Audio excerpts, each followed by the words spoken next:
Bonjour Maxime. Bonjour. Bienvenue dans les Conversations de Mythes. C'est une chaîne à destination des professionnels de santé pour avoir de l'information pointue en nutrition.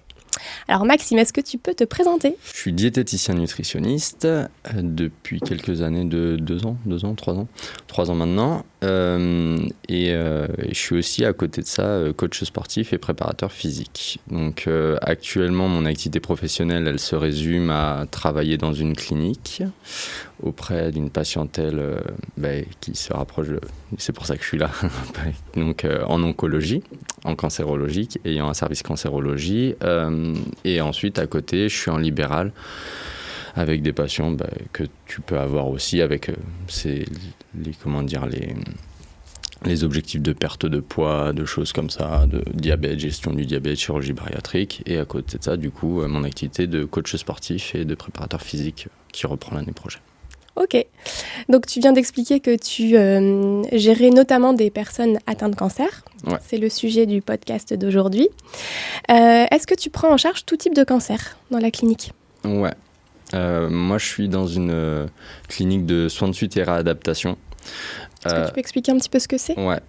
Donc en fait, ça va être une clinique où ça va être plutôt des séjours longs pour les patients atteints de cancer qui vont venir entre, par exemple, 2 cures de chimiothérapie ou de radiothérapie pour reprendre du poids, pour bien gérer les effets secondaires ou alors parce que le retour à domicile est impossible pendant le traitement.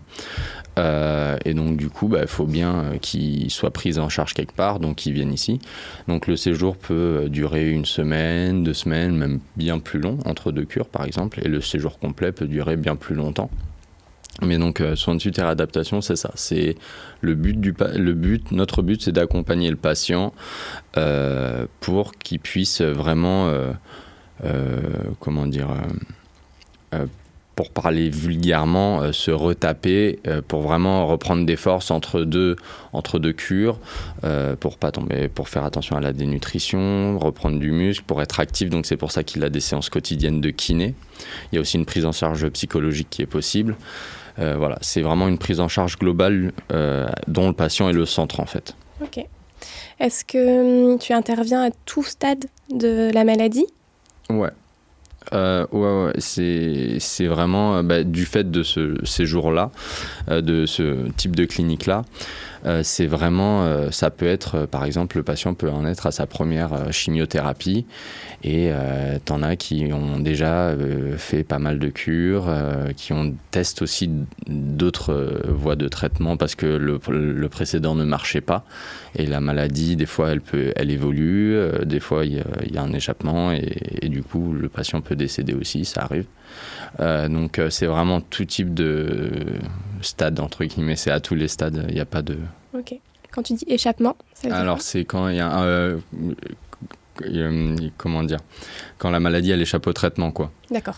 C'est-à-dire que quand l'évolution est trop forte et que le patient quand ça prend le dessus. Ok. Et quand il y a un glissement que du coup le patient doucement va se mettre à être de moins en moins actif, que le traitement n'a plus aucun effet, que la prise en charge s'oriente vers du palliatif. Donc ça va être ça, en fait, ça, quand c'est trop fort et que malheureusement après c'est le décès. Ok. Dans la clinique dans laquelle tu bosses, tu interviens sur tout type de cancer ? Ouais. Donc du coup, moi, en tant que diététicien, j'interviens sur tout type de cancer parce qu'après, les problématiques au niveau de la diététique vont se ressembler d'un cancer à un autre. Il y a des spécificités. Mais par exemple, le truc sur lequel il faut être au taquet, ça va être la dénutrition. La dénutrition, et même en milieu hospitalier, ceux qui travaillent en milieu hospitalier, dans tous les cas, même pas forcément en oncologie, en gériatrie, auprès de personnes âgées, ça va être le b.a.-ba, la dénutrition aussi. Donc du coup, nous, ça va être de veiller à ça, que la personne ait assez de protéines dans le sang, donc c'est un taux d'albumine satisfaisant, donc ça, même si c'est juste un critère de sévérité. Voilà, parce que au niveau de la dénutrition, déjà, si on a une pathologie maligne, dans tous les cas, il y a un critère qui est coché. Donc on est à risque de dénutrition dans tous les cas. Ensuite, il faut voir s'il y a une perte de poids d'un tel pourcentage depuis le début du diagnostic, depuis 3 mois ou depuis 6 mois, 1 mois ou 6 mois. Donc en fait, mais dans tous les cas, à partir du moment où on a un cancer, on est à risque de dénutrition. Donc il faut faire super gaffe à ça parce que ça va jouer sur plein de trucs derrière. Il y a une spirale de la dénutrition qui est réversible dans un premier temps, mais si elle est trop avancée, ça va être très compliqué. Et donc les protéines, c'est pas seulement le muscle. Même si le patient va au kiné tous les jours et pour entretenir sa masse musculaire, c'est très bien, mais quand on s'entraîne, c'est pas là où on progresse. C'est-à-dire on sollicite le muscle, on l'abîme, etc. Ça va être au repos. Et si au repos, on lui apporte pas de matière première pour justement fournir que le muscle se reconstruise plus fort, etc., ça va être compliqué. Et donc c'est pour ça que l'alimentation, c'est un soin à part entière dans la prise en charge du cancer. Tu vois, s'il n'y a pas assez de protéines, c'est même aussi au niveau du système immunitaire. Le patient va être plus à risque au niveau des infections, donc pas la peine tout le monde a compris que c'est pas souhaitable dans ce cas de figure là. Le principal point de vigilance pour toi en termes de prise en charge, c'est cette dénutrition. Ouais. Pour tout type de cancer. Pour tout type de cancer, ça va être la dénutrition. Ok. Alors comment ça se passe ? Est-ce qu'il y a des prises de sang qui sont faites super régulièrement ? Automatiquement, dès l'arrivée du patient, il y a une biochimie, une prise de sang qui est faite et dans lequel on a, nous, en tant que diète qui va nous intéresser, pour la dénutrition, ça va être l'albuminémie, la CRP. Donc CRP, c'est en fait marqueur inflammatoire. Exactement, c'est le marqueur inflammatoire et donc du coup, ça peut avoir un impact sur l'albuminémie. On peut avoir une albuminémie de 28 si on a une CRP qui est au plafond. Et en fait, il suffit de corriger un peu, ça fausse les données. Donc on corrige et ça peut augmenter en fait l'albuminémie. On appelle ça l'albuminémie corrigée. Après, l'albuminémie, c'est un marqueur qui va avoir un sens de le prendre. Ça a un sens de le prendre une fois toutes les 3 semaines. Okay. D'accord. Après, si on veut vraiment avoir un état un peu plus, un état des lieux, mais sur l'instant T plutôt rapproché, parce que les prises en charge du patient nécessitent que vraiment on soit aux petits soins et qu'on le voit plusieurs fois par semaine, on peut, dans certains cas, demander la transthyrétine, donc la préalbumine en fait. Ok. Et donc là, ça va être pareil, ça va être un truc, mais on ne le fait pas systématiquement, la préalbumine. Ok. En termes de grammes de protéines par poids de corps, j'imagine que vous avez des références comme ça, les besoins sont augmentés ? Ouais, honnêtement, déjà, à partir du moment où le patient est atteint d'une pathologie, on est vraiment à... il y a un facteur inflammatoire qui fait qu'on brûle plus de calories. Le patient a besoin de plus de calories alors qu'il fait la même activité que, par exemple, tu l'assois à côté de nous, tu assois quelqu'un qui a un cancer à côté de nous, il va brûler plus de calories parce que la maladie nécessite plus d'énergie, quoi. Donc, du coup, dans tous les cas, on va même pas raisonner en mode oui, il faut qu'il ait tant de calories, etc. Dans un premier temps, il faut qu'il mange le plus possible. D'accord. Donc, après, tu peux évaluer, bien entendu, et tu dois évaluer les besoins énergétiques. Donc, on va plus se trouver, par exemple, 30 à 35 kilocalories par kilogramme de poids de corps. Mais après, en grammage, alors je ne veux pas dire de bêtises, là, je veux pas, en grammage par jour, il me semble que c'est 1,2 g par kilo. Mais je ne veux pas dire de bêtises, là, pour le coup. Je ne veux pas trop m'avancer. Mais j'aurais dit 1,5, mais je ne suis pas certaine. D'accord, tu vois, là, pour le coup, en fait, le truc, c'est que même si tu as des recommandations comme ça, tu as ces recommandations-là et tu as le terrain. Oui. Tu vois. Donc, tu as le terrain. Alors après, ça va être très compliqué de gérer ça en fonction des ingestats, etc. Et là, le plus gros du travail, ça va être justement d'évaluer les ingestats sur le terrain du patient, sachant qu'on n'est pas tout le temps avec lui. Comment tu fais ? Tu passes, tu poses beaucoup de questions. Et en fait, la prise en charge diététique, ça va commencer par... déjà, tu te présentes, bien entendu, et on va faire une enquête alimentaire. La première consultation, c'est ça. Tu fais une enquête alimentaire sur les questions. Déjà, tu vois, le poids. Tu te renseignes sur est-ce qu'il a perdu du poids, en combien de temps, est-ce que le poids qu'il a, il est habituel ou pas. Déjà aussi, tu lui demandes une question toute bête, tu lui demandes son âge. S'il s'en souvient pas, etc. Il a peut-être des troubles cognitifs, donc tu sais que ce qu'il va te dire derrière pour l'enquête alimentaire, ça va peut-être pas forcément être fiable. Donc en fait, faut savoir lire entre les lignes, faut savoir cerner la personne que tu as en face de toi en fait. Et des fois, c'est super compliqué. Pas du fait de la maladie, c'est que tu as des gens qui sont très compliqués à cerner, t'en as qui donnent le change, puis au final, voilà. Et donc du coup, l'enquête alimentaire, c'est ça. On va poser plein de questions, on regarde la dentition de la personne. Toi, tu fais ça? Ouais, je lui demande de me faire un beau sourire. Okay. Voilà, et puis après, on voit s'il a des dents qui manquent. Après, tu lui demandes s'il a un appareil dentaire.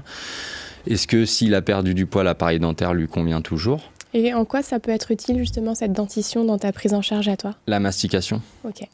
Donc du coup, tu as la mastication, donc du coup, s'il a des dents en bonne santé, qu'il n'y a pas de souci, ou même un appareil dentaire qui lui convient très bien, il n'y a pas de souci. Par contre, si il a des douleurs à la mastication, si comme il a perdu du poids, l'appareil dentaire ne lui convient plus, s'accroche pas bien, et ben là, il y a peut-être moyen d'adapter la texture de ce qu'il mange à la clinique aussi. On va peut-être le passer en seulement une viande hachée, ou alors tout haché, ou alors on va exclure les produits qui peuvent être durs, quoi. On va éviter de lui donner des pommes. Enfin, des choses comme ça, qui coulent de source en fait, mais qu'il faut appliquer et qu'il faut voir. Donc après, une fois que tu as vu la dentition, tu regardes aussi si cette personne est sujet aux fausses routes. Tu lui demandes ça. Si tu vois comment il boit, la vitesse à laquelle il mange, est-ce qu'il boit et que quand il boit il tousse, ou des choses, tu le fais boire pendant l'entretien, tiens, tenez, buvez. En fait, tu analyses tout. Dès que tu rentres dans la chambre, tu analyses tout. Tu analyses ce qu'il y a sur son placard, enfin sa table de nuit, tu analyses peut-être ce qu'il y a, t'ouvres le placard, tu trouves une raison pour ouvrir le placard pour voir s'il n'y a pas des petits gâteaux qui traînent, des choses comme ça. Tu t'analyses tout. Et ensuite, derrière, tu lui demandes comment il mange chez lui. Tu essayes de voir d'où il part, si tu veux, quelles ont été leurs habitudes, quelle a été la relation qu'il avait avec la nourriture avant d'être malade ou d'être ici, en fait, tout simplement. Quelle relation? J'ai eu des patients où moi, j'aime pas les légumes. Et ça, c'est pas négociable. Et oui, mais le patient n'aime pas les légumes, il est constipé, machin, donc ça peut jouer un rôle aussi s'il commence à être constipé et c'est un peu relou. Il y a des traitements, ça veut dire que des traitements doivent être un peu plus, les traitements de la constipation doivent être un peu plus importants. Il ne faut pas que ça soit trop important pour pas qu'il ait de diarrhée, des choses comme ça. Enfin, ça va plus être ça en fait. Donc il faut savoir lire entre les lignes parce qu'après derrière tu vas voir si le patient était structuré au niveau de son alimentation. Moi petit déjeuner j'avais l'habitude de manger ça. Le déjeuner je mangeais à telle heure et généralement t'avais entrée, féculents, machin. Là ça veut dire qu'il a déjà une relation avec la nourriture où il s'occupait de ce qu'il mangeait. Et à côté de ça j'ai déjà eu des patients qui avaient zéro plaisir à manger, même avant. C'est-à-dire moi j'en avais un qui avait une sonde nasogastrique. Donc c'est de la nutrition artificielle. Et il voulait absolument garder cette sonde nasogastrique.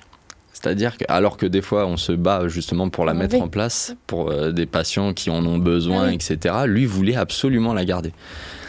Et on lui disait mais là il y a de la place, vous avez de la place, vous pouvez manger, ça se voit. Et en plus il était plutôt bien, etc. Et physiologiquement il n'aurait pas mangé avec plaisir, ça c'est sûr. Et ça c'est un autre point. Ça, il y a un point où l'alimentation, c'est un soin, il faut qu'ils le comprennent et des fois, voilà. Mais il pouvait manger. Et il dit non, je veux la garder jusqu'à temps que je fasse tant de kilos, etc., etc.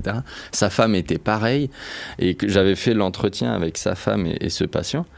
Et il me parlait, mais nous, le budget course, c'est 50 balles à tout casser pour nous deux et tout.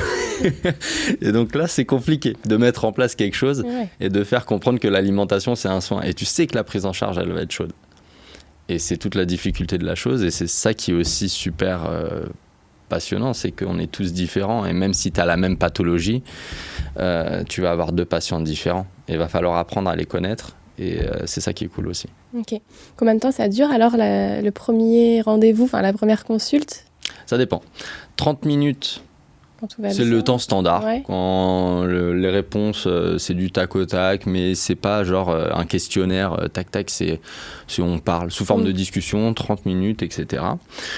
Quand la patiente ou le patient a des troubles cognitifs, là j'ai eu un patient, tu vois, cette semaine où j'ai fait des troubles cognitifs, où je sentais que, tu vois, je posais, ça c'est aussi un truc, donc tu poses la question avec des mots différents, la même question. Et tu as 2 réponses différentes. Tu fais bon, allez, ce qu'il me dit, c'est pas fiable du tout. Donc tu essayes quand même de gratter un peu, mais tu vois, là, à tout péter, ça dure 15 minutes pour le coup, parce que tu sais que ce que tu as, c'est pas fiable. Et ça sert à rien de lui prendre plus de temps. Et tu refais une consulte avec un membre de la famille dans ces cas-là? Ouais, tu peux appeler l'aidant. Je suis moins fan de ça, parce que déjà, je suis moins fan d'appeler la personne aidante, parce que je préfère qu'elle soit là, tu vois, plutôt qu'un questionnaire au téléphone. Mais oui, quand on me dit oui, la famille passe, par exemple, dans l'après-midi, c'est toujours mieux d'aller d'aller faire le truc avec la famille. Après, avec la famille, ça peut être compliqué aussi, parce que tu es avec des patients qui ont un cancer, la famille, les proches sont touchés, bien entendu. Évidemment.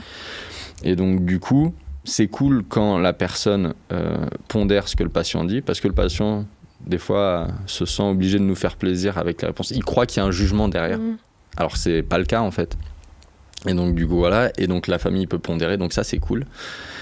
Mais derrière, si le patient est vraiment de bonne volonté, qu'elle n'arrive pas à manger et qu'elle n'y arrive tout simplement pas parce que, c'est trop fort et que c'est trop compliqué pour elle et que voilà. Et que, par exemple, tu as le mari qui peut dire « Oh, mais tu fais pas d'efforts, machin, etc. » Et là, tu assistes à une querelle. Et là, tu es « Bon, moi, monsieur, je vais vous demander de sortir. » Donc, en fait, là, tu préfères le faire avec... Ça dépend, encore une fois. Mais globalement, quand tu as des troubles cognitifs, machin, effectivement, avec la famille, c'est indispensable. Sinon, c'est pas faisable, en fait. Vaut mieux pas faire de prise en charge diététique que de faire un truc vraiment pas fiable du tout. Et en termes de l'enquête alimentaire, après, ce qui se passe dans le plateau, tu le vois factuellement. Est-ce que la patiente arrive à mâcher? Est-ce que la patiente arrive... Là, quand je dis la patiente, le ou la patiente, arrive à mastiquer correctement, ne fait pas de fausse route. Voilà, la priorité, avant même de savoir ce qu'elle mangeait avant chez elle, c'est de savoir si elle mange ici sans risque. Tu vois. Donc, en fait, du coup, c'est pour ça que théoriquement, après qu'on ait fait le point sur l'alimentation à domicile, après, on bascule sur l'alimentation ici. Et du coup, ici, ça te donne plus de marge pour savoir comment tu vas adapter en fonction de toi, ce que tu as appris quelques secondes avant. Comment, ok, lui, il aime bien, je sais pas, il aime bien un morceau de fromage tout le temps. Il adore le fromage. Au lieu de lui mettre un yaourt et un laitage et un fromage, je vais lui mettre 2 fromages, midi et soir, par exemple. Tu vois, des choses comme ça pour essayer de lui faire plaisir. Enfin, matcher le plaisir et le besoin. Ok, donc toi, tu es super en lien avec l'équipe de restauration, alors Oh oui. Oh oui. Donc comment ça marche? Donc tu as fait l'enquête alimentaire de tes patients, tu as remarqué que pour telle personne, c'est une alimentation plutôt hachée actuellement. Ouais. Pour d'autres, ça va être de produits laitiers. Pour un autre qui est super en nutrition, on va maximiser le plaisir. Donc, ça va peut-être être un peu plus de sucré. Enfin, des choses pour lesquelles ils ont vraiment une appétence. Donc, comment ça marche? Tous les jours, tu as des consignes à donner aux cuisiniers. On a un logiciel. Ah, voilà. On a un logiciel restauration qui permet justement à chaque patient... tu t'analyses, il a son menu, en fait, sa prise de commande, et en fonction des régimes préétablis et des textures préétablies. Après la cuisine, ils ont le récap et c'est à eux de faire tous les matins, à chaque production, quoi. Donc tout est fait automatiquement. Tu vois, typiquement, si le patient, on reprend l'exemple du fromage, si je mets un fromage, le midi et le soir, le patient aura un fromage le midi et le soir jusqu'à ce que je remodifie ou que quelqu'un remodifie quelque chose dessus, sur ce logiciel-là. Et ça fonctionne? Les relations, elles sont correctes et vous arrivez à agir dans l'intérêt du patient? Oui. Globalement, les relations sont très bonnes parce qu'après, on a tous le même objectif, quoi. C'est de faire plaisir aux patients. Bien sûr. Enfin, de faire manger les patients. Après, le plaisir, c'est une autre composante, c'est autre chose. Mais ok. Et alors, ça veut dire aussi que vous devez passer hyper régulièrement dans les chambres pour voir comment se sont passés les repas? Ouais. Alors, ça, c'est particulier parce que du coup, tu peux pas avoir tout le monde. Tu peux pas avoir tout le monde au niveau des repas. Tu peux pas passer comme ça. Tu disais une trentaine de patients dans votre service. C'est ça, dans le service onco. Mais le truc, c'est qu'il y a un service géronto, en fait, de gériatrie. Et donc, ça fait beaucoup de patients à avoir, sinon comme ça. Donc, moi, je vais voir ceux qui sont à risque. C'est-à-dire que, tu vois, les personnes... J'avais une suspicion de fausse route pour cette patiente-là. Là, je lui amène le plateau et je vais lui donner à manger. Ah ouais. Je lui donne pas, mais je vois comment, quand je lui donne le plateau, je m'assois un peu à côté d'elle et je vois typiquement des trucs bêtes, mais si elle a des problèmes, si son cancer peut atteindre sa motricité, etc., c'est de la sensibilité, les choses comme ça. Et ben du coup, tu vas voir, est-ce qu'elle arrive à ouvrir un yaourt, ouvrir sa compote. C'est bête, mais du coup, c'est des calories en moins. Donc du coup, en fait, c'est tout ça qu'il faut voir, en fait. Et est-ce qu'elle mange vite ? J'avais une suspicion, en fait, d'une personne qui mangeait super vite et du coup, ça engendrait les fausses routes. Ça, c'est les patients à risque, que tu appelles à risque. Il y a deux choses. Soit je mets une feuille d'ingesta, où en fait... pour vraiment quantifier ce qu'ils ont mangé, comme je peux pas passer tout le temps, les personnes qui débarrassent, et ben à chaque fois elle regarde, ok, il a mangé 2 tiers de son entrée, en fait tu as des cases, 2 tiers de l'entrée, elle coche. Et donc moi, le lendemain, quand je regarde, je vois la quantité de ce qu'il a ingéré, si tu veux.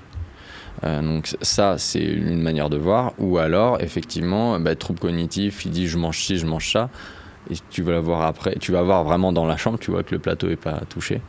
Ok, donc en fait, ça nécessite quand même un suivi quotidien. Ça dépend des patients. Il y en a, comme ça va être des séjours plutôt longs, et ben du coup, et que l'état est plutôt stable, on peut ne pas les voir pendant une semaine, même une semaine et demie, parce que on n'est que 2 pour toute une clinique. Il n'y a pas que le service onco.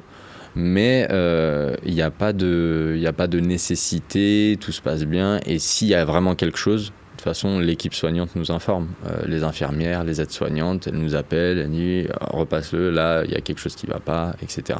On priorise en fait. Oui. On priorise. Ouais, c'est ça. C'est parce qu'après, sinon, c'est pas possible de passer systématiquement et qu'on dit ça va, ok, ça va. Et chaque acte que tu fais, tu dois le tracer dans le dossier informatique. Donc du coup, tu vas voir le patient, il te dit que tout va bien. Donc c'est plusieurs petites questions. Donc déjà, ça dure 10-15 minutes le suivi.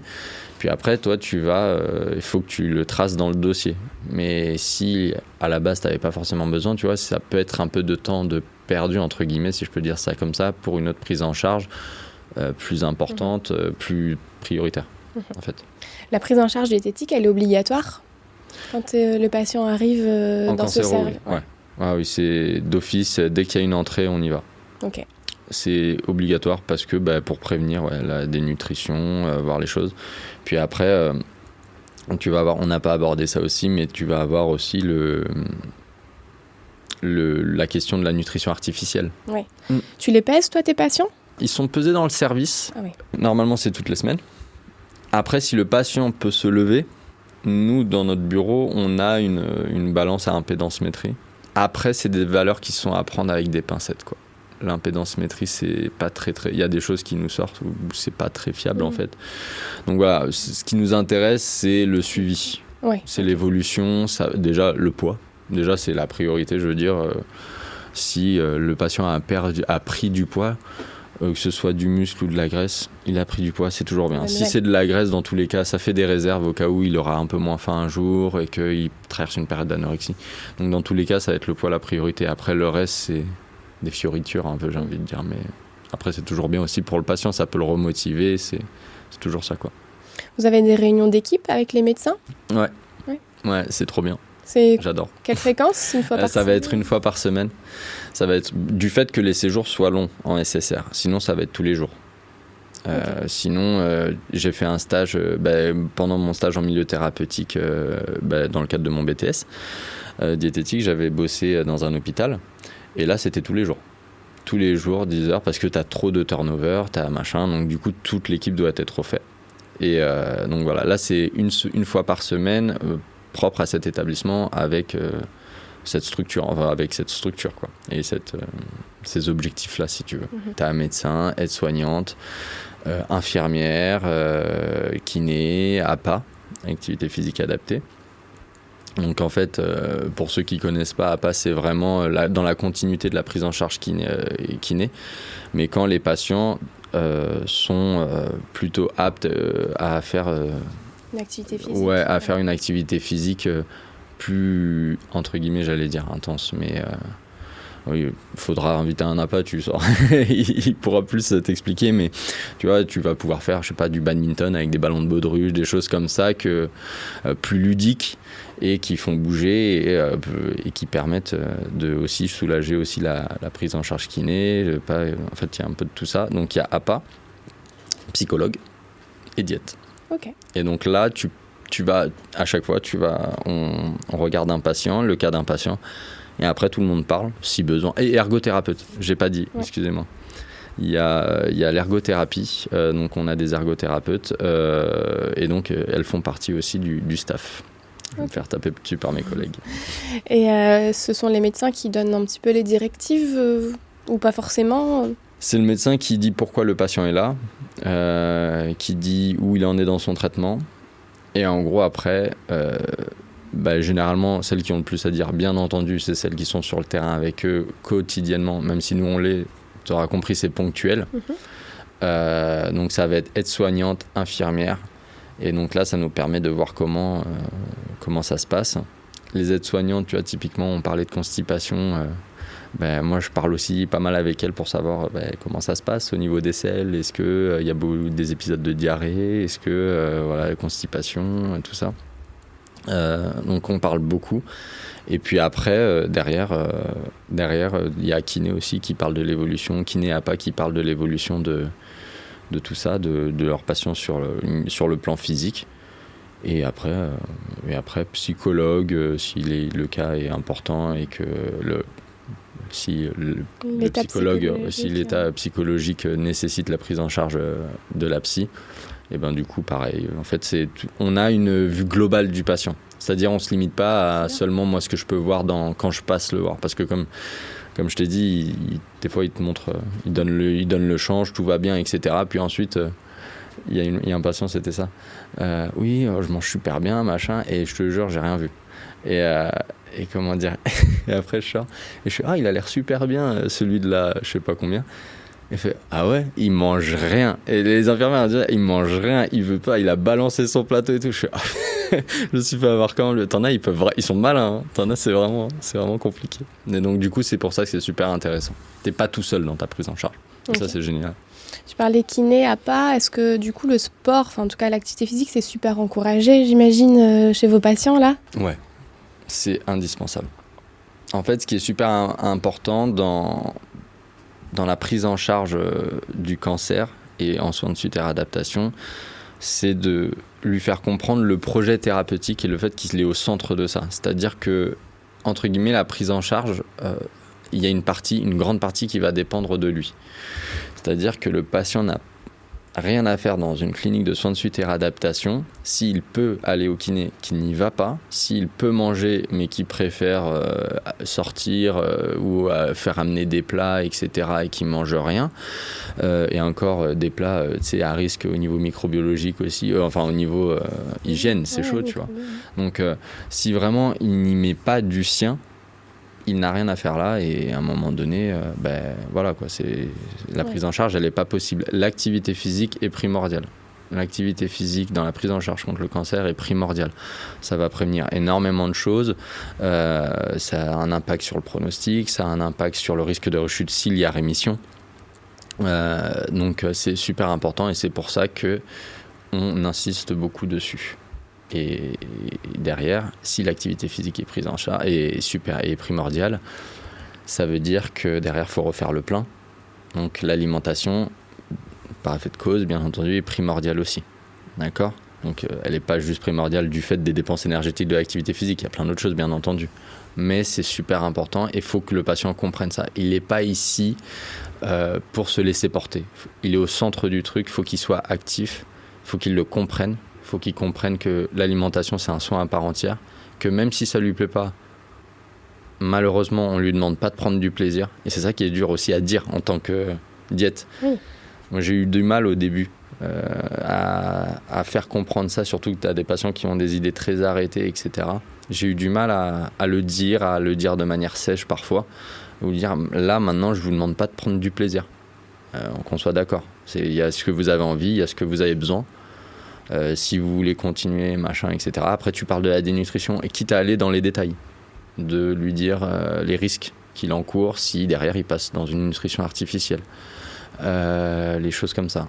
Et donc du coup, voilà, c'est super important de faire comprendre ça. En fait, c'est une synergie de tout ça. Si l'activité physique en plus, du coup, c'est l'impact psychologique qui est super important, parce qu'en plus, c'est des gymnases.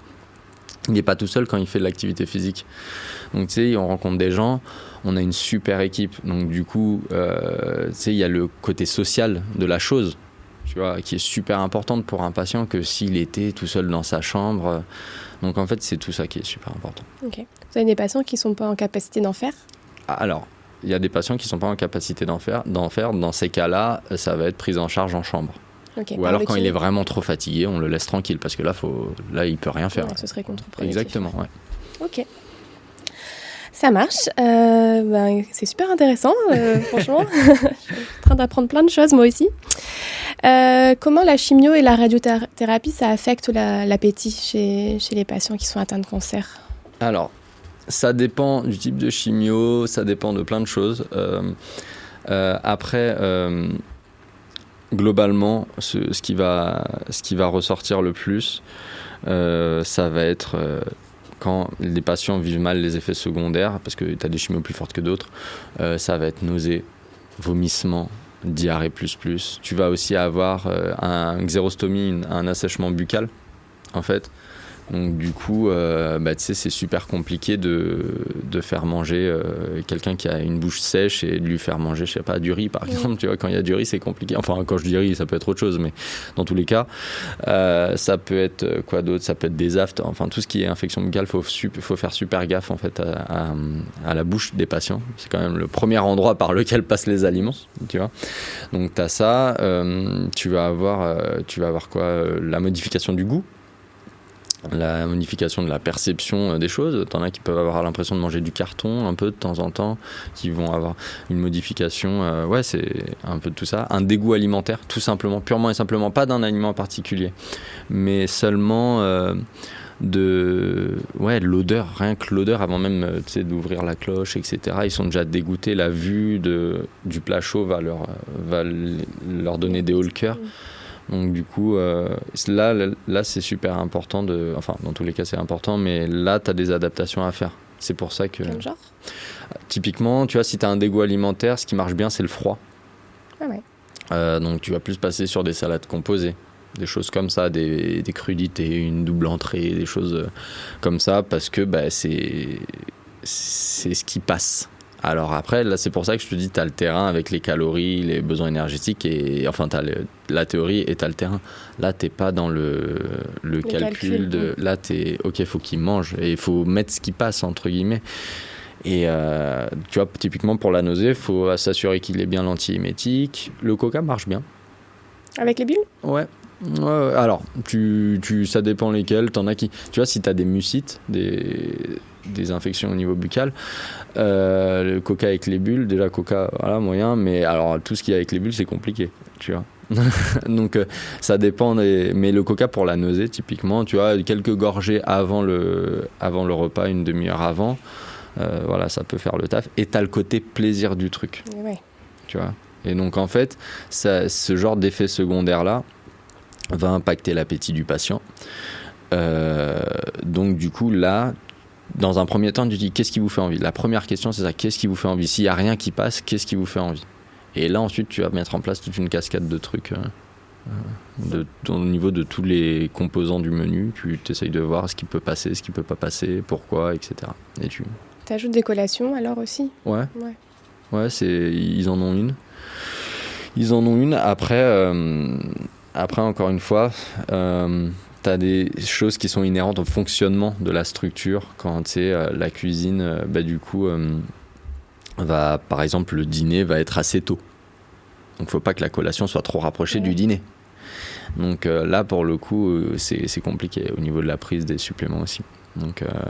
Mais oui, tu peux lui dire par contre de fractionner. Tu fais, écoutez, je vous mets 2 produits laitiers par exemple, ou le fromage ou le yaourt, vous le gardez pour plus tard et vous le mangez dans l'après-midi. Vous n'êtes pas obligé de prendre votre collation ou machin, mais vous pouvez prendre ça, garder un peu pour l'après-midi et voilà. Et donc en gros, au lieu de prendre son repas, la collation, un autre repas, il va prendre son repas et son autre repas, mais le premier repas sera un peu fractionné, quoi. Ça peut bien marcher. Okay. Généralement, quand tu as un dégoût alimentaire, c'est vu la quantité qui... Oh, je dois manger tout ça, donc ils sont rassasiés avant. Ouais. Ok. C'est quoi le premier conseil que tu donnes à tes patients, toi, premier conseil nutritionnel? De manger assez de protéines. Ouais. C'est-à-dire que même s'ils n'ont pas faim, ils se dirigent vers les aliments qui en ont dans leur plateau. De prioriser les protéines. Ouais, c'est ça. C'est-à-dire que, ok, entre les haricots verts de l'assiette et la viande, par exemple, que vous avez, si vous avez faim, si vous devez manger quelque chose, vous mangez la viande. D'accord ? Les haricots verts, c'est pas grave. D'accord ? Globalement, ça va être ce genre de petits conseils-là. Ensuite, les produits laitiers. Ouais. Après, par exemple, le dessert, si c'est une compote, vous gardez la compote et là, on en revient au fractionnement. Mais ça va plus être ça. Ça va plus être leur faire prendre conscience déjà qu'on leur donne ça pour une raison. Leur faire comprendre en fait qu'on leur donne ça pour une raison, l'intérêt de ça. Et ça, c'est super important parce que je pense que quand tu comprends les choses, tu as plus tendance à les appliquer que juste suivre des directives que voilà. Justement, un produit laitier, tu mises là-dessus toi aussi pour un complément en protéines ? Ouais, je sais qu'ils sont... Il y a beaucoup d'idées dessus, etc. Franchement, pour la quantité qu'on donne aux patients, etc., il n'y a aucun risque. Globalement, c'est même pas globalement, c'est qu'il y a 0 risque. Toutes les études, tu as le Centre national de recherche en nutrition, là, le CERIN, je ne sais plus si c'est bien le truc. C'est ça. Qui a sorti une méta-analyse concernant qui reprend 42 études sur les 10 dernières années, mettant en avant le fait qu'il n'y ait pas de risque à la consommation de produits laitiers. La seule étude qui avait mis en lien un lien de corrélation en plus, pas de causalité, des produits laitiers avec le cancer de prostate, même celui qui a fait cette étude-là, l'auteur de l'étude a dit qu'il conseillerait à personne de diminuer la consommation de produits laitiers parce que la consommation à l'échelle de la population est plutôt modérée. Donc c'est vraiment, tu as un lien, tu as une corrélation si la consommation est super importante. Mais à aucun moment je dis à mes patients, que ce soit en cancérologie ou pas, de boire 2 litres de lait par jour, quoi. Donc non. Après, là je parle du côté nutritionnel, c'est-à-dire que tout ce qui est côté éthique, etc., je le mets de côté. D'accord, là on n'est pas là pour parler de ça. Mais bien sûr. Ça c'est d'autres questions bien plus personnelles que pour chacun. Donc fromage, yaourt, fromage blanc. Ouais, fromage, yaourt, fromage blanc, faisselle. Le lait aussi ? Le lait, ça va être le matin. Ouais. Ça va être le matin. Après, ça dépend de la tolérance de chacun. Parce qu'après, il y a ce truc-là de tolérance. Si le patient a des diarrhées et qu'il tolère bien le lait, il n'y a pas de problème. Ouais. Mais voilà, il faut faire attention à ça, quoi. Mais le yaourt, il n'y a pas de problème. Tout ça, quoi. Ok. Un petit point un peu plus psycho. Est-ce que tu as suivi... une formation, même en interne peut-être, sur la manière dont il faut parler aux patients qui sont atteints de cancer, parce que je me mets à ta place, tu arrives dans un service, tu es face à des personnes qui peuvent être complètement anéanties qui peuvent se sentir très mal. Est-ce que vous avez eu quelque chose comme ça pour tous les professionnels, d'ailleurs, même pas forcément qu'en nutrition, mais vous êtes formés à une manière d'aborder les choses? Au niveau psychologique, non. Moi, ce serait mentir de dire que j'ai eu une formation exprès pour ça. Par contre, je parle beaucoup avec la psychologue. Ouais. Je parle beaucoup avec... dès qu'il y a un patient où je me dis, oula, là, il y a autre chose. C'est-à-dire que, tu vois, on parlait de la relation avec la nutrition, dans le bilan nutritionnel, sur l'enquête alimentaire avant, ce qui se passait à la maison. Ça te permet de voir plein de trucs. En fait, est-ce qu'il faisait du yo-yo par exemple avant, est-ce qu'elle a fait des régimes, plein de régimes, machin, etc., la personne, et donc là tu dis la relation avec la nutrition, l'alimentation, elle était vachement attentive à son poids Est-ce que ça cacherait pas des TCA ? Est-ce qu'il n'y a pas ce truc-là ? Donc là, effectivement, je laisse la porte ouverte aux patients avec une prise en charge psychologique. C'est là, en fait, où la frontière entre la diète et la psy, elle est floue. Et il s'agit, moi je suis pas psychologue, j'ai une très bonne capacité d'écoute, je pense, je suis plutôt quelqu'un d'empathique, donc ça, de ce côté-là, il n'y a pas de problème. Après, quand que ça commence à devenir beaucoup trop profond et que tu es là, tu vas, ah mais là j'ai juste pas les outils, et donc en fait si le patient n'a pas déjà entendu parler qu'il y avait une psychologue par exemple dans la clinique, tu vas dire, mais vous avez déjà vu une psychologue au cours ? Ah non, machin, mais ça pourrait me faire du bien. En fait, là, tu plantes juste une graine. Et puis ensuite, derrière, quand tu sors de l'entretien, tu dis au médecin, est-ce que vous avez prescrit une prise en charge psychologique ? Ou alors tu vas voir directement la psychologue, tu fais, mais ça serait pas mal. Et du coup, elle me fait, vas-y, présente-moi un peu. Et donc, du coup, il y a une super communication qui se fait, quoi. Et donc, c'est cool. Okay. C'est super cool parce qu'encore une fois, on est sur la prise en charge globale. C'est ça, ouais. On a ce qu'on voit et ce qu'on sait.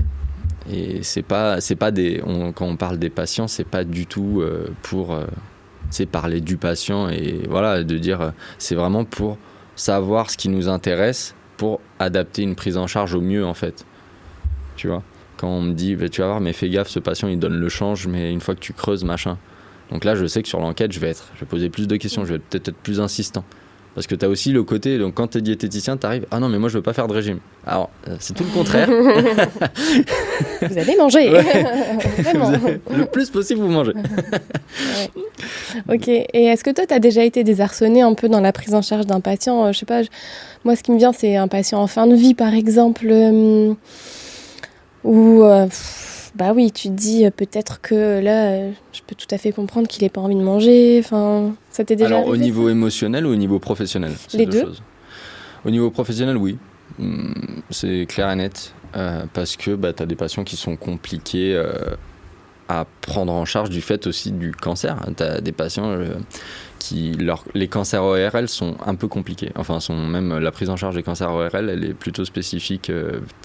Parce que quand déjà tu as des problèmes pour mettre l'aliment dans ta bouche ou les faire passer, c'est un peu difficile aussi. Ça, c'est quelque chose de difficile avant de mettre en place des GPE, d'autres choses et tout. C'est plutôt compliqué. Donc, et puis après, tu en apprends tous les jours aussi. Tu as ce qu'on a appris en cours, tu as ce qu'on a et tout. Mais en fait, tu as des cas tellement spécifiques des fois. Tu es là et tu fais, je sais pas quoi faire en fait. Et donc après, tu en parles au médecin. Vaut mieux le dire que tu sais pas, que tu n'arrives pas, de toute façon c'est ça, plutôt que de dire des informations au patient et que le médecin par exemple passe et lui dise un truc inverse, etc. Donc vaut mieux le dire, t'en discutes et ensuite tu vas revoir le patient. Tu vois, t'en discutes, ça arrive, ça arrive de pas savoir et heureusement, mais il faut le dire. Faut pas, c'est pas une question d'ego là. Et au niveau émotionnel, ouais, clairement. Après, voilà, de toute façon, c'est la difficulté et la beauté de ce truc-là. C'est-à-dire que faut être empathique, mais pas tomber dans la sympathie. Mais derrière, t'as des patients qui sont là, qui te touchent, quoi, tu vois. Quand ils pensent, en fait, au quotidien, tu le sens pas. Je pense que c'est après. Tu sais, t'as des trucs où tu vis des trucs un peu, tu vois des trucs plutôt chauds Ouais, tu vois, quand la maladie devient trop forte et que la personne continue de se battre, c'est d'une beauté, mais d'une tristesse aussi. Donc, enfin, tu sais, t'es là et tu peux que essayer de donner du sourire au patient quand il est là. Après, ça ne se limite pas à la prise en charge diététique à ce niveau-là, c'est-à-dire que tu as aussi des petites affinités. Tu vois, typiquement, moi, pour ma part, j'aime bien la photo. J'avais un patient qui avait beaucoup voyagé, une patiente qui avait beaucoup voyagé, et du coup, elle m'a parlé de ses voyages et tout ça. Donc, tu as aussi cette écoute-là. Et là, c'est pas ça fait du bien psychologiquement, mais tu sens que c'est plus, des fois, tu as le côté professionnel, des fois, il faut le mettre un peu de côté, juste un peu effacer les lignes, pour que le ou la patiente, elle ait ce côté discussion. Ok, on vient me voir parce qu'il faut me prendre en charge, il faut machin, etc. Mais en gros, venez, on discute, quoi. Et des fois, ça fait du bien. Oui. Alors, c'est pas tout le temps, mais des fois, ça fait du bien. Et même à moi, tu vois. Mais t'as ce côté qui est profondément humain, mais qui va te... t'as des patients qui nous ont un peu... ouais, qui tue le moral. Ouais. Ouais, franchement. T'as déjà perdu des patients ? Ah oui, oui. Après, le truc, c'est moi, j'ai pas perdu des patients. Tu vois, moi, je suis, encore une fois, les prises en charge, ça va être du ponctuel, même si je leur souvent, que j'ai un bon contact avec eux. Ça va être celles qui sont sur le terrain tout le temps, ça va être les aides-soignantes, les infirmières, le médecin aussi. Mais c'est là où il faut pas rentrer dans la sympathie. Je les ai pas perdus, tu vois. C'est les proches qui ont perdu le patient. Faut pas non plus, tu vois, prendre leur douleur et te la mettre sur toi, parce que là, pour le coup, tu vis pas. Par contre, le jour où, moi j'ai toujours dit ça, le jour où tu ressens plus rien, c'est là où il faut arrêter. C'est-à-dire si ça te fait plus rien de voir des gens qui sont pas bien, et que genre t'as plus d'empathie, t'as machin, c'est ce moment-là, parce que c'est ce qui fait la beauté de ce métier en plus en fait. C'est que le jour où t'as plus ça, c'est là où tu dis je vais peut-être aller faire autre chose, parce qu'en plus même ta prise en charge elle sera atteinte, tu seras plus aussi efficace, tu seras plus aussi à l'écoute, tu pourras plus rebondir sur des petits trucs.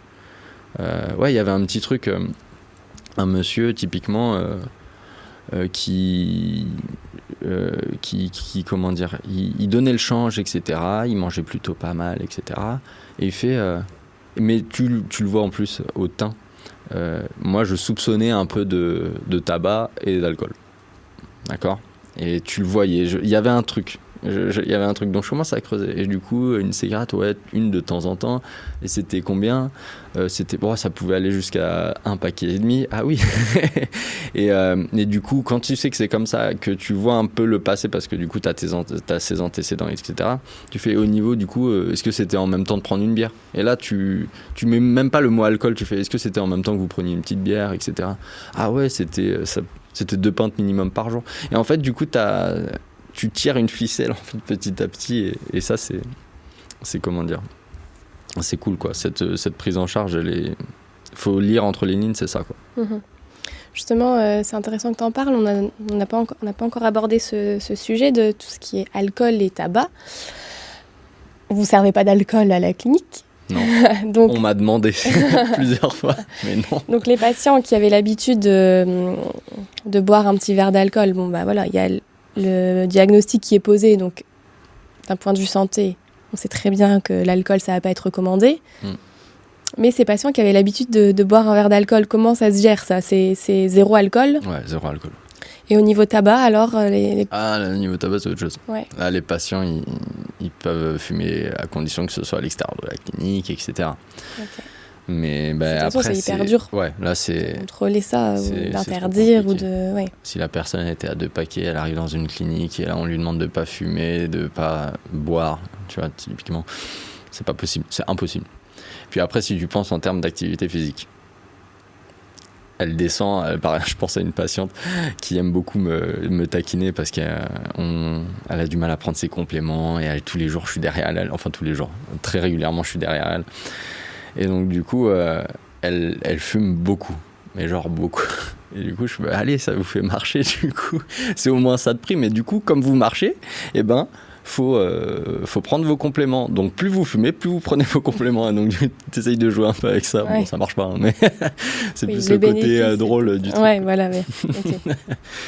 Non, mais sinon globalement pas d'alcool, pas de tabac, et bien entendu que si on peut se passer de tout ça, même avant d'être pris en charge, bien entendu c'est le mieux. Ok. Tu as commencé à en parler tout à l'heure, on parlait des suppléments nutritionnels. Ouais. Alors, si tu peux expliquer, alors à partir de quel moment tu vas en conseiller ? Alors, il y a 2 choses. Est-ce qu'on parle de nutrition artificielle ou de compléments ? Alors, on va aborder les 2, mais si on peut commencer par les compléments. D'accord, les compléments systématiquement. Ah ouais. Ah ouais, là c'est... Et quel genre alors ? Alors ça va être des compléments HPHC, donc hyperprotéinés, hypercaloriques. Donc généralement une bouteille de 200 ml, t'as 400 calories dedans et t'as 20 grammes de protéines. Alors t'en as qui font jusqu'à 30 grammes de protéines, des ultras. Et ça c'est d'office pour tous les patients ? Ouais. Mais ou alors vraiment ou alors c'est des cas spécifiques dans lesquels on ne prescrit pas. Tu vois, typiquement, la personne est en obésité morbide, l'albuminémie n'est pas au sol, et globalement, elle mange très bien, ça arrive. On ne va pas en prescrire parce que du coup, là, ça va favoriser l'obésité. Et donc là, dans le cadre de ça, une fois que mais la priorité, comme c'est la dénutrition, obésité, pas obésité, des fois, c'est de la dénutrition la priorité. L'idéal, c'est qu'il en prenne 2. Par jour. Ouais. Donc c'est l'idéal, mais encore une fois, sur le terrain, c'est rare. C'est rare. Ça a un goût particulier ? C'est super bon. Moi, je les ai goûtés. T'as café, vanille, tu sais, des trucs comme ça. En fait, c'est un yaourt à boire, en fait, comme un yop. Après, tu as des modalités pour le prendre. Si tu le prends trop vite, comme tu apportes à ton estomac une solution super concentrée en protéines, du coup, faut pas que ça fasse un appel d'eau et que ça provoque des diarrhées, ce que ça peut faire, ou alors des nausées ou même des vomissements. Et du coup, ça le fait. Mais donc tu préviens bien, tu expliques pourquoi, tu expliques que c'est entre les repas, tu expliques que c'est des petites gorgées. Et voilà, et puis tu réexpliques à chaque fois. Et en fait, ça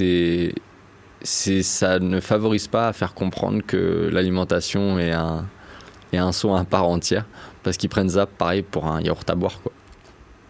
Genre un yop. Et donc du coup, il faut à chaque fois rabâcher la chose.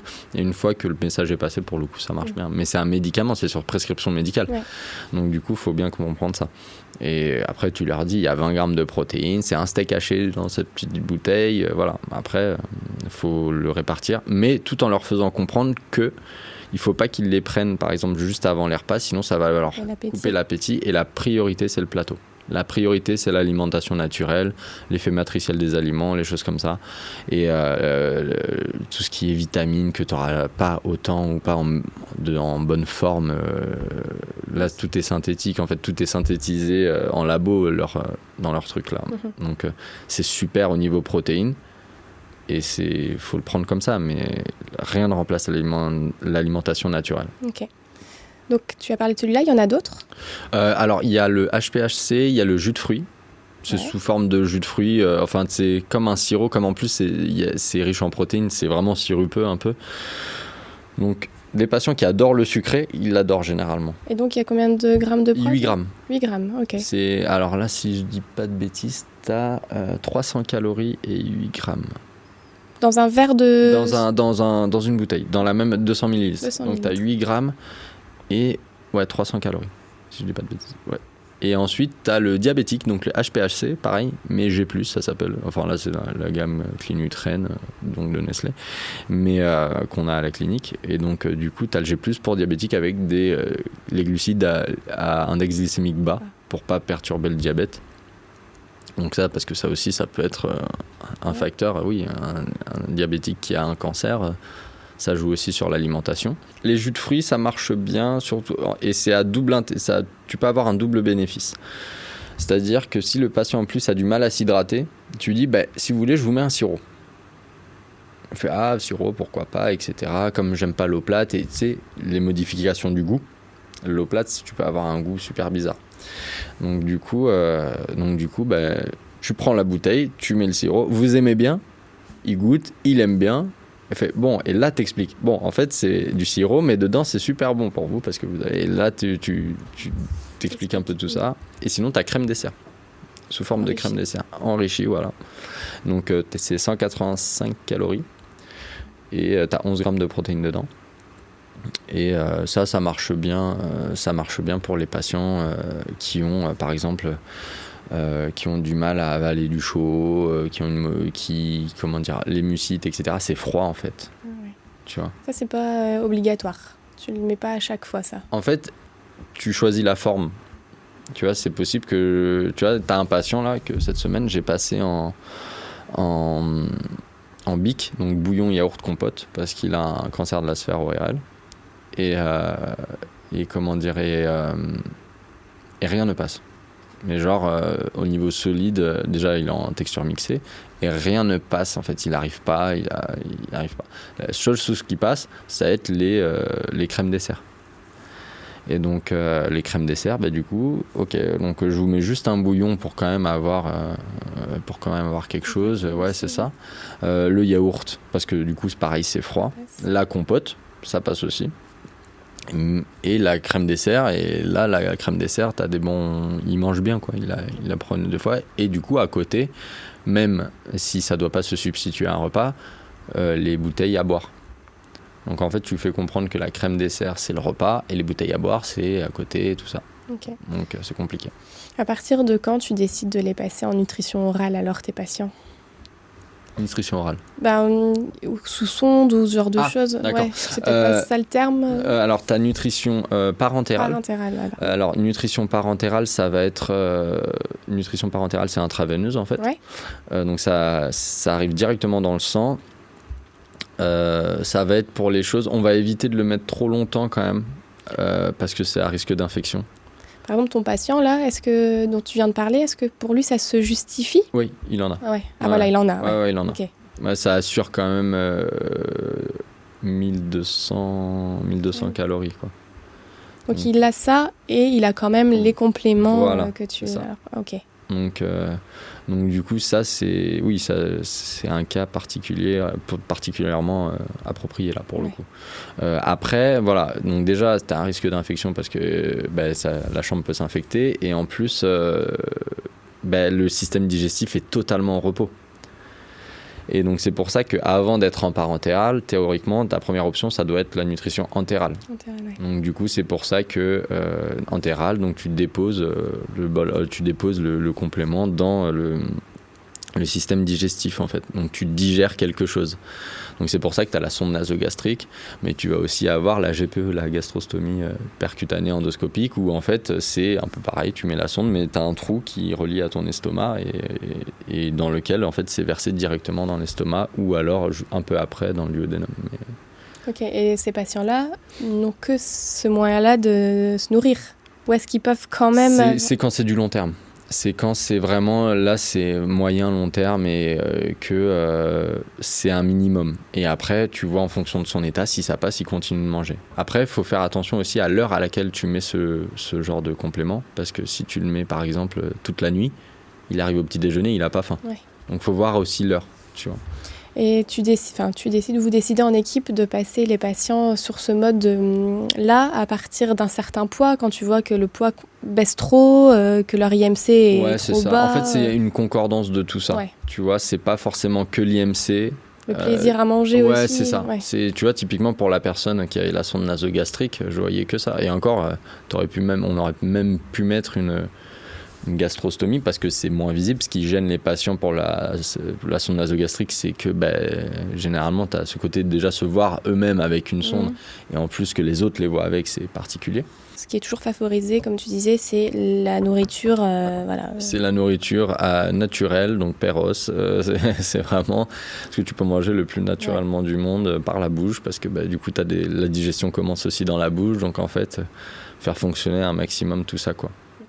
On va changer un petit peu de thématique. Là, on va parler un petit peu de tous les mythes qu'on peut voir circuler au niveau de la nutrition et du cancer. Alors moi, j'en ai un qui me vient en tête. Parfois, j'ai déjà lu que quand on a un cancer, il faut éviter de manger du sucre, puisque le sucre, ça va nourrir les cellules cancéreuses et ça va faire aggraver la maladie. Moi, je pense qu'il faut qu'on arrête avec tout ça. Voilà, c'est dit. J'ai remarqué un truc, et là, pour le coup, que ce soit dans le sport comme dans l'alimentation, le sport, je suis quand même dedans depuis un peu plus longtemps, même beaucoup plus longtemps, à chaque fois, tu as des sujets de mode qui vont s'essouffler, en fait, petit à petit. Et à un moment donné, c'était il faut pas prendre des féculents le soir, ça fait grossir. Ça commence petit à petit, je l'entends de moins en moins auprès de mes patients en libéral. Voir que notre métier, ça porte ses fruits à force de répéter. Ouais. C'est ça. Mais en fait, je pense que aussi, c'est du fait aussi de la reconnaissance de notre métier. Je pense que c'est un problème plus profond que ça. C'est-à-dire que les gens, avant de venir voir un diététicien ou une diététicienne, on n'est pas le premier réflexe. C'est rare en libéral que j'ai une personne qui soit une personne par exemple qui ait plus de 40 ans qui n'ait pas essayé des régimes miracles avant. C'est rare. Enfin, c'est pas la majorité, quoi, en tout cas. Donc, je pense qu'en fait, les mythes, c'est ça, comme tout le monde s'informe sur Internet, etc. Du coup, suffit qu'il y ait quelqu'un qui soit plutôt suivi et qui dise une bêtise, mais que comme la personne a l'air en super bonne santé, super musclée, voilà, et ben du coup, ça alimente la chose. Est-ce que tu en as, toi, en tête, comme ça, des choses que tu as pu entendre ? Le jeûne. Ouais, voilà. Le jeûne pour le cancer, par exemple. Alors qu'en fait, c'est plutôt l'inverse. On déconseille fortement de... Mais ouais, mais clairement. Les seules études qui sont menées par rapport à ça, c'est pas sérieux pour l'instant. Donc, après, le truc, il suffit pas qu'il y ait une étude qui te dise ça, quoi. Les études, c'est bien beau, mais je veux dire, il y a plein de biais, il y a plein de machins. Et puis, généralement, une vraie étude, à la fin d'une étude, t'as une partie de remise en question, en fait, des auteurs. Par exemple, quand je te parlais du produit laitier, là, c'était par rapport au cancer de la prostate, etc. L'auteur lui-même de cette étude-là disait arrêtez pas de manger des produits laitiers à l'aune des résultats de mon étude, c'est pas vrai. Et ce qui est génial dans ces articles-là, c'est que derrière, ils te mettent pas la référence de l'étude. Donc ça, c'est bien aussi, parce qu'après, derrière, tu peux enjoliver les choses.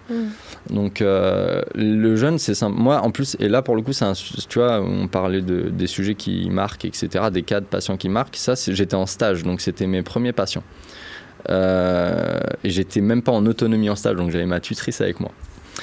Et comment dire, et c'était une dame qui était, pareil, qui voulait absolument perdre du poids, etc., etc. Elle était allée voir un ostéopathe, qui était aussi naturopathe. Okay. Donc, je ne mets pas en défaut les naturopathes et les ostéopathes. Le but, c'est pas du tout ça. Là, je parle de cette personne-là précisément. Mais là, ça m'a trop choqué. Voilà. Et il lui a donné un régime. Donc ça, c'était une patiente malade. Ouais. Elle avait un cancer. Mauvais pronostic. Mais elle nous a dit que l'année dernière, elle est allée voir l'ostéopathe qui lui avait fait un régime, du coup, pour qu'elle perde du poids, etc. Elle nous montre le truc. C'est aberrant. Ouais. Même moi en tant que stagiaire, pour se regarder. Et donc en fait, le truc, c'est qu'elle a perdu 20 kilos en 2 mois. Ouf. Elle a perdu 20 kilos en 2 mois. Et derrière, quelques mois après, elle a été diagnostiquée, il y a eu le cancer. Donc en aucun cas, je dis que c'est le régime qui lui a fait prendre le cancer. En aucun cas. Et ça se trouve, la perte de poids, et c'est même vraiment ça, la perte de poids aussi flagrante, le cancer est responsable aussi. D'accord ? Mais le truc, c'est que en gros, tu commences un marathon avec les batteries vides, en fait. Ouais. Et là, le pronostic, ça ne l'aide pas du tout. Donc, moi, je veux bien les effets. J'aime bien ces sujets-là parce que ça ouvre des vraies questions. Ouais. Tu vois, c'est génial parce que du coup, tu as les chercheurs qui s'y mettent, tu as des études qui se font, etc. Donc, je trouve ça génial. Ça permet d'ouvrir les débats. Par contre, les partis pris me gonflent. Tu vois, ah oui, mais les jeunes, c'est le secret, machin, etc. En fait, les partis pris comme ça me gonfle. Il y en a, c'est juste, tu vois, le gluten, c'est pareil. On a 20% de la population française qui ont arrêté à un moment donné de manger du gluten. Il n'y a qu'un seul % de la population qui peuvent mourir en prenant. Tu vois, mais derrière, ce genre de sujet, ça permet aux personnes qui sont atteintes de maladies cœliaques de faire leurs courses dans des hypermarchés, ce qui n'était pas possible. Donc en fait, les idées reçues, c'est ça. Le jeûne, voilà. Donc, le jeûne, c'est un truc que j'ai entendu. Et le gluten aussi ? Gluten, pas trop à l'étage cancéro. C'est plus on a un étage aussi où tu vas avoir des accidentés de la voie publique, des choses comme ça, des prothèses de genoux, des trucs de rééduc. Et donc là, tu vas avoir des personnes qui vont avoir des idées bien plus arrêtées sur l'alimentation. Et donc oui, le gluten, tout ça. Oui, moi je mange pas de gluten, mais madame, hier vous avez eu des pâtes. Ouais, mais j'aime bien les pâtes. Oh, moi ça va alors. donc du coup ça va être ça. Mais ouais, les idées reçues, produits laitiers aussi. Ouais. Les produits laitiers, j'en ai eu quand même pas mal. Okay. Bon. Tu te renseignes où toi pour avoir des informations sourcées et fiables ? Sérine et PubMed. Après, du fait de comment dire, de l'expérience que j'ai eue au Canada après que j'ai fait ma licence TAPS, je suis parti un peu au Canada avoir mon diplôme en sciences de l'activité physique. On a eu un cours qui jamais je pensais que ça allait autant m'apporter, de méthodologie de la recherche. Donc on nous apprenait justement à on vous dit que c'est une étude, votre étude c'est quoi ? Il y a combien de sujets, c'est quoi les biais ? Comment lire une étude, etc. Donc du coup, voilà, PubMed à condition de savoir lire une étude et enfin lire, savoir interpréter et prendre ça avec des pincettes, quoi. Donc en fait, toujours avoir une demi-mesure. Et puis en plus, je veux dire, avec tout ce qui est végétarien, vegan, etc., franchement, Les diètes, en ce moment, il y a beaucoup de sujets sur lesquels c'est touchy, j'ai l'impression, tu vois. Donc, faut faire gaffe, en fait. Faut pas faire gaffe à tout. Ok, on arrive là vers la fin de l'entretien. Moi, ce qui m'interpelle un petit peu, parce que moi, j'ai des patients en libéral, j'ai jamais eu de patients en rémission. Ouais. Et du coup, ça m'interpelle un petit peu parce que comment ça marche ? Vous avez donc vos patients qui sont à la clinique, dans ton cas précis, mais qui peuvent être à l'hôpital, ou voilà. Ils ont toute leur prise en charge diététique à ce moment-là. Jusqu'où ils sont suivis finalement avec vous quand ils sortent? Alors jusqu'au retour à domicile. Jusqu'au retour à domicile, ça ne veut pas dire à ce moment-là qu'ils sont en rémission encore. Non. Mais tu peux en avoir en rémission qui partent parce qu'ils sont en rémission, qu'ils n'ont plus besoin de traitement, qu'ils peuvent retourner à domicile, etc. Il y en a qui retournent à domicile pour une hospitalisation à domicile. Ouais. Ou il y en a qui peuvent partir, par exemple, en EHPAD. D'accord ? Et du coup, on leur remet des conseils. Ouais. Et on peut que leur conseiller d'aller voir un diététicien, une diététicienne ou un diététicien. En libéral, à ce moment-là. Et en fait, c'est le problème de ce truc-là, c'est qu'on n'est pas encore remboursé par la sécurité sociale. En fait, il y a tout ça, quoi. Mais oui, du coup, en libéral... Mais vous insistez à ce moment-là, vraiment, quand vous lâchez, entre guillemets, vos patients, quand ils sortent de chez vous... Après, ça dépend lesquels. Hein. Je veux dire, une patiente qui a 80 ans, qui a un cancer, machin, etc. Voilà, ça dépend le sujet. Hein. Mais il y en a qui sont vraiment demandeurs, qui en plus quand ils ont eu le cancer, se sont rendus compte en fait qu'ils mangeaient mal et qu'ils veulent faire des efforts. Donc en fait, tu as une prise en charge par rapport à ça. Et donc en fait, le rôle de la prise en charge, c'est de leur mettre le pied à l'étrier parce qu'ils n'ont rien à faire une fois qu'ils sont à la clinique. Ils ont une structure. Au niveau des repas, tout est géré pour eux. Après, ce qui est dur, c'est de revenir à domicile. Donc, c'est l'accompagnement. Et si la personne est volontaire, effectivement, là, faut mettre l'accent dessus, que c'est important, que machin, etc. Ouais. Et une personne en rémission qui veut perdre du poids. Ça, c'est super. C'est comment dire, c'est pas super compliqué. Mais c'est comment touchy, dire. C'est touchy. Ouais. C'est touchy. Qu'est-ce que tu dis, toi, en tant que diète ? T'as une patiente ou un patient qui vient super motivé, voilà. Et on peut le comprendre, je suis passée par des moments hyper compliqués, j'ai mangé, j'ai pris du poids, je suis plus bien dans ma peau, là je commence à aller mieux, aidez-moi. Vraiment j'ai besoin de vous, je veux perdre 10 kilos là. Déjà, ça dépend de plein de choses, mais globalement, faut voir si c'est une rémission totale, d'où il part, quel a été son vécu au niveau de la maladie. Et puis, encore une fois, faut assurer un apport en protéines suffisant et ensuite tu vas jouer en fait sur la quantité de glucides par rapport aux féculents et les produits transformés, enfin les grignotages, etc. En fait, tu vas veiller tu fais une perte de poids plutôt standard mais plus suivie. Tu vois ce que je veux dire ? Est-ce que toi tu aurais plutôt ce truc de dire attendez madame, monsieur, je comprends. Vous êtes en train de me dire, je comprends bien, je comprends tout l'aspect émotionnel qu'il y a aussi derrière ça. Par contre, moi, mon job, c'est aussi de vous maintenir en bonne santé, puisque vous avez vu que... Voilà. Donc, la perte de poids, ok, mais je vous préviens, ça va être une perte de poids super progressive. Est-ce que toi, tu le gérerais En fait, déjà, la première chose que je demande, ça m'est jamais arrivé en libéral, par contre, d'avoir un patient qui est venu me voir comme ça. Mais par contre, la première chose que je demanderais, c'est quel est votre poids idéal ? Si la personne te dit 20 kilos en moins et tu lui demandes pourquoi, parce que c'est mon poids de jeune fille, etc., tu vas le calmer. Mais oui, c'est vraiment en fait dans l'approche, tu dis les pertes de poids comme vous voyez sur les pubs, etc., c'est pas possible là. C'est pas possible parce que là, effectivement, c'est pas du tout ça. T'es en restriction, tu vas perdre du poids, tu vas perdre des muscles et on va éviter totalement. Donc du coup, effectivement, tu commences à parler de l'équilibre alimentaire et que voilà. Ok. Et imagine si c'est un patient en rémission, mais qui a encore des modifications au niveau des goûts, etc. Est-ce que là, à ce moment-là, ce que tu as expliqué déjà, plutôt miser sur du froid, ça c'est utile ? Miser sur du froid, ça peut être utile. Par exemple, quand tu as aussi une sécheresse buccale, ce que tu peux faire, c'est que tu peux lui demander de prendre des trucs plutôt acides, comme du citron, tu vois, l'eau citronnée. C'est plutôt pas mal parce que ça va stimuler la production de salive. rajouter un peu de sauce, ça coule de source, tu vois, dans les plats, des petites choses comme ça. Ça peut faciliter un peu. Ok. Si la patiente, non, les risques de fausse route, c'est rare qu'ils viennent en libéral, mais le cas échéant,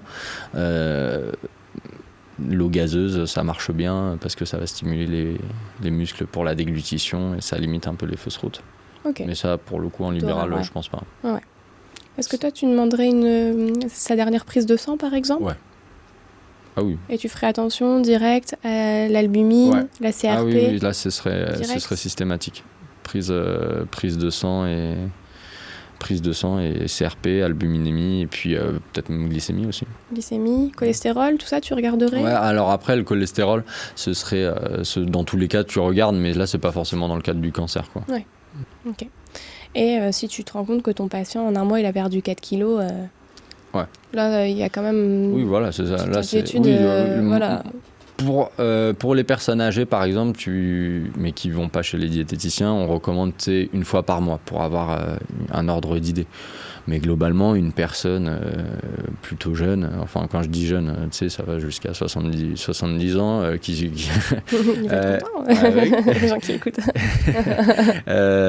Comment dire, là tu vas dire une fois toutes les semaines ou toutes les 2 semaines, tu vois. Après, encore une fois, ça dépend du rapport qu'ils ont avec leur poids. Si tu leur dis, quelqu'un qui a déjà du mal, qui veut perdre du poids, regardez votre poids toutes les semaines, tu vois. Donc c'est vachement sur la sensibilité par rapport à ça.